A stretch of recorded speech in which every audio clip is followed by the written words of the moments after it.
Assalamualaikum warahmatullahi wabarakatuh. Perkenalkan, saya Sumiati dari Biologi E semester 3 dengan NIM 1908106-167. Di sini saya akan menjelaskan materi mengenai sistem integumen untuk memenuhi tugas mata kuliah belajar dan pembelajaran yang diampu oleh Ibu Dewi Cahyani. Sistem integumen ini merupakan sistem organ yang membedakan, memisahkan, melindungi, dan juga menginformasikan hewan terhadap lingkungan sekitarnya. Nah, sistem integumen ini merupakan bagian terbesar yang mencakup kulit, rambut, bulu, sisik, kuku, kelenjar keringat, dan juga produknya. Sistem ini terdiri dari kulit beserta aksesorinya termasuk rambut, kuku, dan kelenjar, serta reseptor saraf khususnya. Kata integumen ini berasal dari bahasa Latin, yaitu integumentum, yang berarti penutup. Seluruh tubuh manusia ini pada bagian terluar terbungkus oleh suatu sistem yang kita sebut dengan sistem integumen. Nah, sistem integumen ini merupakan sistem organ yang paling luar. Nah, sistem integumen pada kelas mamalia, yaitu manusia, terdiri dari rambut, kulit, kuku, kelenjar keringat, kelenjar minyak, dan juga kelenjar susu. Rambut berasal dari invaginasi epidermis yang menyusup ke dalam dermis folikel rambut yang merupakan pelebaran terminal yang disebut dengan bulbus rambut. Nah, pada bulbus rambut ini terdapat papila dermis yang banyak mengandung pembuluh-pembuluh kapiler darah untuk menyediakan nutrisi bagi pertumbuhan dan juga pertahanan rambut. Warna rambut disebabkan oleh aktivitas sel-sel melanosit untuk menghasilkan pigmen. Nah, fungsi utama dari rambut itu adalah sebagai pelindung tubuh manusia. Hal ini disebabkan karena rambut juga memiliki fungsi, yaitu sebagai penghalang fisik antara udara dingin dari luar eksternal. Yang kedua ini ada kulit. Nah, fungsi kulit ini diantaranya adalah sebagai pelindung atau alat proteksi, alat respirasi atau pernapasan, alat nutrisi, cadangan makanan, alat gerak, dan sebagainya. Nah, sistem integumen pada kuku manusia itu diantaranya adalah lunula, ujung distal, akar kuku atau proksimal. Epinisium adalah penebalan epitel di atas kuku pada bagian proksimal, sedangkan hiponisium ini merupakan penebalan epitel di bawah kuku pada bagian ventral. Nah, bantalan kuku ini merupakan jaringan epitel yang terletak di bawah lempengan kuku. Kelenjar keringat mengalami modifikasi pada ketiak dan sekitar anus menjadi kelenjar apokrin. Nah, pada bagian tepi kelopak mata menjadi kelenjar mol dan pada saluran telinga luar menjadi kelenjar seroma.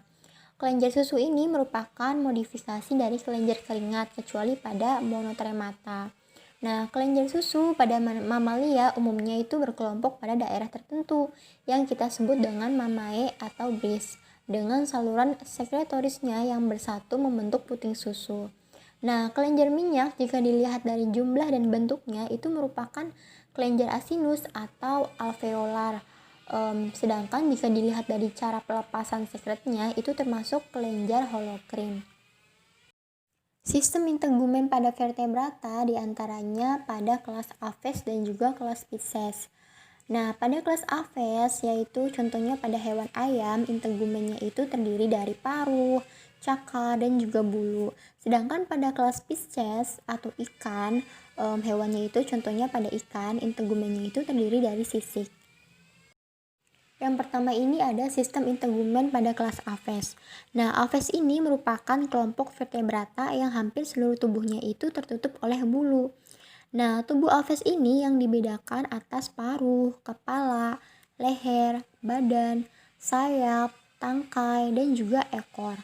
Aves ini menduduki tingkat perkembangan evolusi yang paling atas setelah mamalia, yang memiliki ciri-ciri umum antara lain bersifat homoitem, lalu tubuhnya itu ditutupi oleh bulu, kaki dan jari ditutupi oleh kulit tanduk atau sisik. Nah, ini terlihat ada gambar paruh ayam, yaitu beserta bagiannya antara lain ada lubang hidung atau nares, rahang atas atau maksila, dan juga ada kuku, jari, dan juga bagian-bagian lainnya. Organ sistem integumen pada kelas Aves ini diantaranya itu pada paruh ayam, yaitu adanya jengger, lubang hidung, rahang atas, rahang bawah, gelambir, bulu leher, dan juga telinga. Pada cakar ayam terdapat metatarsal spur, metatarsus, jari, kulit, kulit interdigital, dan juga kuku. Nah, sedangkan pada bulu ayam itu terdapat kalamus, rasis, dan ven. Pada nares atau lubang hidung berjumlah sepasang, terdapat pada rangkai rostrum bagian dorsal. Lalu ada cakar ayam yang merupakan modifikasi dari stratum corneum. Cakar ayam ini terdapat pada bagian metatarsus spur, metatarsus, jari, dan lainnya. Lalu ada pene yang merupakan pertumbuhan bulu diawali dari pertumbuhan papila dermis. Ada 3 macam bentuk bulu, diantaranya yaitu tipe bulu semacam ini terdapat pada sayap yang disebut dengan remiges dan pada ekor yang disebut dengan retices. Tipe bulu semacam ini penting untuk pergerakan, sedangkan yang tumbuh pada bagian lain sebagai isolator, termoregulator, dan juga alat proteksi. Nah, pene ini terdiri atas bagian-bagian yaitu batang bulu yang terdiri dari kalamus dan juga rasis. Lalu bulu tipe ini juga yaitu tipe plumula ini tidak mempunyai rasis. Kalamus membentuk rami dan rami itu bercabang-cabang akan membentuk radi tanpa ada radioli. Nah, tipe bulu semacam ini terutama terdapat pada anak-anak burung dan juga berfungsi sebagai isolator. Lalu ada filopluma yang merupakan bulu-bulu rambut yang sangat halus seperti jarum, terdiri dari rasis dan juga rami. Kalamus biasanya telah tereduksi. Contohnya itu pada burung kasuari. Sistem integumen yang kedua itu ada kelas Pisces. Nah, Pisces ini merupakan anggota kordata tinggi yang pertama muncul menurut evolusi. Perubahan sistematika yang cepat pada Pisces ini membuatnya menjadi sedikit rumit. Nah, Pisces ini mempunyai ciri-ciri atau karakteristik morfologinya. Di antaranya yaitu tubuh terbungkus oleh kulit atau kutis yang terdiri atas lapisan epidermis dan corium atau dermis dengan banyak kelenjar mukosa yang ditutupi dengan squama atau sisik, dengan tipe-tipe sisik seperti tipe stikloid, ganoid, plakoid, kosmoid, dan juga stenioid. Berdasarkan kandungan zatnya, susunan lapisan, dan juga bentuk jenis sisik itu antara lain yang pertama ada sisik kosmoid. Nah, sisik kosmoid ini relatif tebal dan terdiri dari 3 lapisan, yaitu kosmin sebagai lapisan paling atas, lapisan tulang yang vaskular, dan juga lapisan tulang yang kompak dan berlamela. Nah, dari bentuknya, sisik kosmoid ini dapat sikloid, cenderung bulat dengan garis-garis melingkar.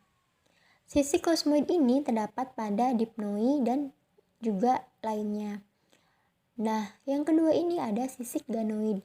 Sisik ganoid ini ada 2 macam. Yang pertama itu ada sisik paleoniskoid yang terdapat pada Polypepterus dari famili Paleoniskoidae. Nah, sisik lepidodestoid ini hanya ada 2 lapisan, yaitu lapisan ganoid di bagian atas dan lapisan tulang berlamela di bagian bawah.